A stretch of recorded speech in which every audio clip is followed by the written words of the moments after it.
प्रिय विद्यार्थियों, मैं doctor Kuldeep Phadiya, associate professor, department of political science, government Meera girls college, Udaipur. आज हम third year political science paper first के अंतर्गत आदर्शवाद की विचारधारा को पढ़ेंगे और आदर्शवाद की विचारधारा के अंतर्गत आज मौलिक रूप से हम इस विचारधारा के आलोचक एवं इस विचारधारा के विरुद्ध की गई आलोचनाओं पर एक दृष्टि डालेंगे। जैसा कि पिछले कुछ समय में हम लोगों ने देखा है कि आदर्शवाद की विचारधारा क्या है, इसका अर्थ, इसकी परिभाषा किस रूप में की जाती है, इसके सिद्धांत क्या है। सदियों से चली आ रही ये विचारधारा और जिन विचारकों ने, जिन विद्वानों ने इसे प्रस्तुत किया, उनके बारे में हमने एक दृष्टिकोण देखा है। आदर्शवाद की एक ऐसी विचारधारा जिसने लंबे समय से, प्राचीन काल से हमारे मस्तिष्क पर प्रभाव डाला है। प्लेटो से लगाकर आज तक विभिन्न आदर्शवादी विचारक रहे हैं और जिन्होंने हमें ये बताने का प्रयास किया है कि किस प्रकार एक विचारधारा के रूप में हम आदर्शवाद को जानते हैं। पश्चिम की ओर यदि नजर करें तो दो स्कूल हमें दिखाई पड़ते हैं, एक तो उग्र और दूसरा उदार। दूसरे शब्दों में हम कह सकते हैं German school of idealism and the second one British school of idealism. जहां ब्रिटिश स्कूल अर्थात ब्रिटिश व्यू जो है वो आदर्शवाद का बड़ा उदार रहा है, तो वहीं दूसरी ओर जर्मन आदर्शवाद संयत नहीं रहा, बल्कि एक उग्र स्वरूप के कारण उसे देखा गया है। आदर्शवाद की विचारधारा की आलोचना अनेक विचारकों ने की है, परंतु आदर्शवाद पर जो आलोचनात्मक तर्क बरसाए गए हैं, जो तीर चलाए गए हैं, वो मुख्य रूप से आदर्शवाद के उग्र स्वरूप पर ही लागू होते हैं। कहा जाता है कि संयत या उदार आदर्शवाद तो स्वयं ही हीगल और बोसाके के विचारों की उग्रता को शीतलता प्रदान कर देता है। कहा गया है कि आदर्शवाद राज्य की इतनी स्तुति कर देता है कि राज्य पूर्णतः निरंकुश बन जाता है। आदर्शवादी राज्य में कोई भी राज्य के विरुद्ध बोल नहीं सकता, राज्य के गलत कार्यों का विरोध भी नहीं कर सकता। राज्य यदि अत्याचारी हो जाए तो भी व्यक्ति को खामोश ही रहना पड़ेगा। ऐसे निरंकुश राज्य में तो व्यक्ति का दम घुटने लगता है।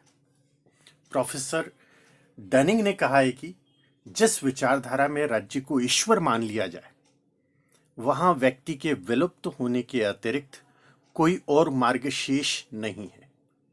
डॉक्टर वेपर ने तीखी आलोचना करते हुए कहा है कि हीगलवाद के परिणाम घातक ही सिद्ध हुए हैं।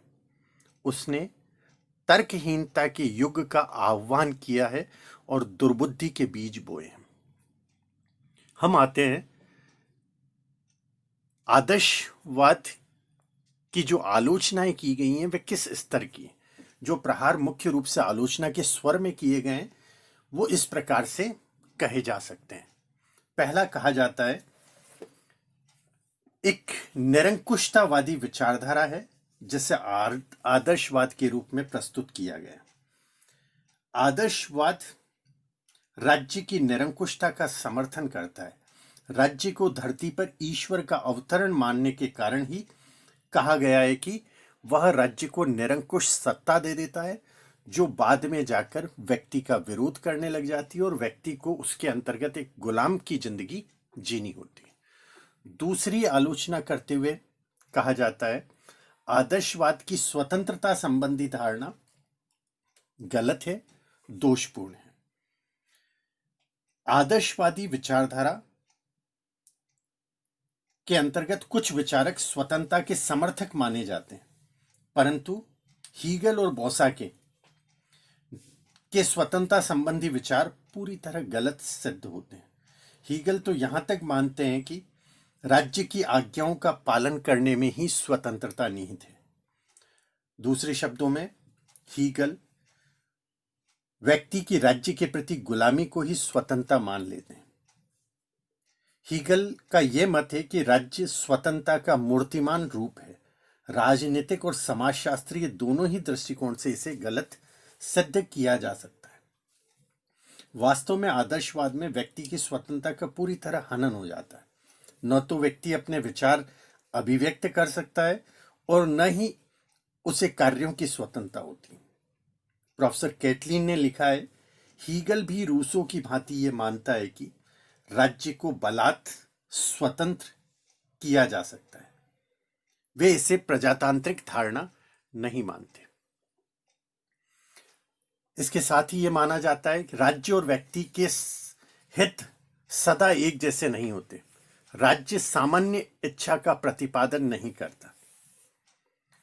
आदर्शवादी उग्र और संयत दोनों ही ये मानते हैं कि सामान्यतः राज्य और व्यक्ति के हित समान है, दोनों में कोई अंतर विरोध नहीं। वास्तव में आदर्शवादी राज्य और शासन के अंतर को भूल जाते हैं और जानबूझकर कई बार उसे भुलाने का प्रयास भी किया जाता है।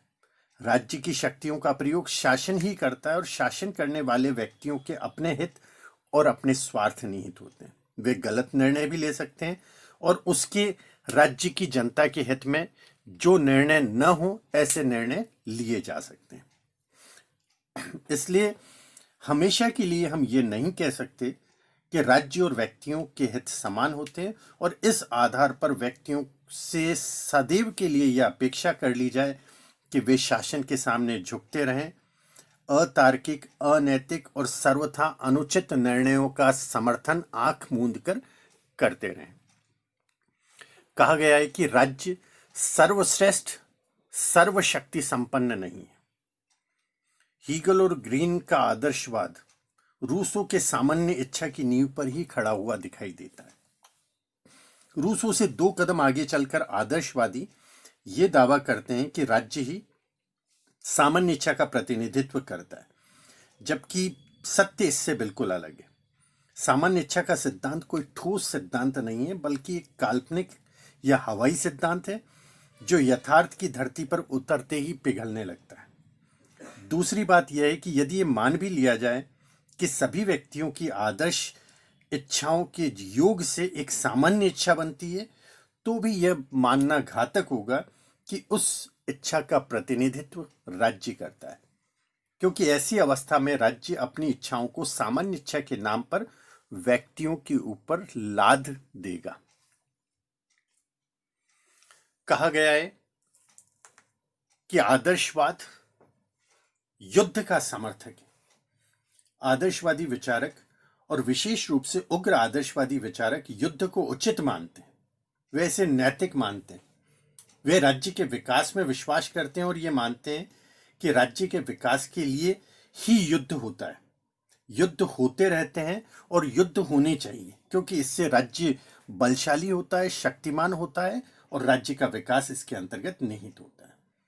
हीगल राज्य के उत्थान के लिए जर्मन राष्ट्रवाद का एक सिद्धांत प्रतिपादित करता है और वह सिद्धांत ऐसा है जो उसे उग्र बनाता है और उस उग्रता का परिणाम होता है अन्य राज्यों के साथ युद्ध और शांति को खत्म कर देना। कहा गया है कि राज्य साध्य नहीं हो सकता। राज्य जब पृथ्वी पर आया तो मनुष्य के लिए आया, मनुष्य के बेहतर जीवन के लिए आया और कहा जाता है कि वह मनुष्य के बेहतर जीवन के लिए ही अस्तित्व में है। आदर्शवादी राज्य को साध्य और व्यक्ति को साधन बना देते हैं। वह राज्य की वेदी पर व्यक्ति का बलिदान कर देते हैं। वे राज्य को सर्वशक्तिमान और सर्वे सर्वा मानते हैं। वे राज्य को लक्ष्य मानते हैं, राज्य को साध्य का दर्जा दे देते हैं, जो पूर्णतः गलत है। आदर्शवादी ये भूल जाते हैं कि राज्य को बनाया किसने, किस लिए बनाया गया, और निश्चित ही राज्य का विकास व्यक्तियों की आवश्यकताओं की पूर्ति के लिए किया गया है।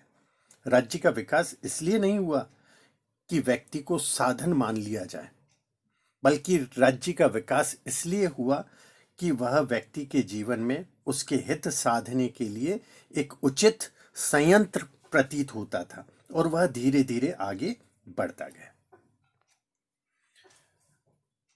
आदर्शवादी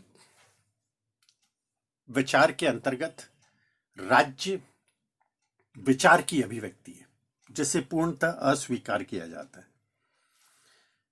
आदर्शवादी ये मानकर चलते हैं कि सारी सृष्टि और राज्य एक विचार ही है, और राज्य तक पहुंचने का विचार द्वंद्वात्मक शैली से होकर ही गुजरता है। इस संबंध में यह कहा जा सकता है कि हीगल का द्वंद्वात्मकता का सिद्धांत तथ्यों के विपरीत है। व्यक्ति और परिवार वाद और प्रतिवाद कतई नहीं होते, उनमें परस्पर समन्वय होता है, उनमें सामाजिकता होती है। न ही परिवार और समाज परस्पर विरोधी हो सकते हैं। इसीलिए क्रॉस ने कहा है कि हीगल का द्वंद्वात्मकता अनावश्यक और मृत है। इसलिए द्वंद्वात्मकता का सिद्धांत का वर्णन करते हुए प्रोफेसर कैटलिन कहते हैं, यह जिम्नास्टिक की तरह अर्थहीन नहीं है, बल्कि यह अर्थ निकालते समय धोखेबाज सा हो जाता है।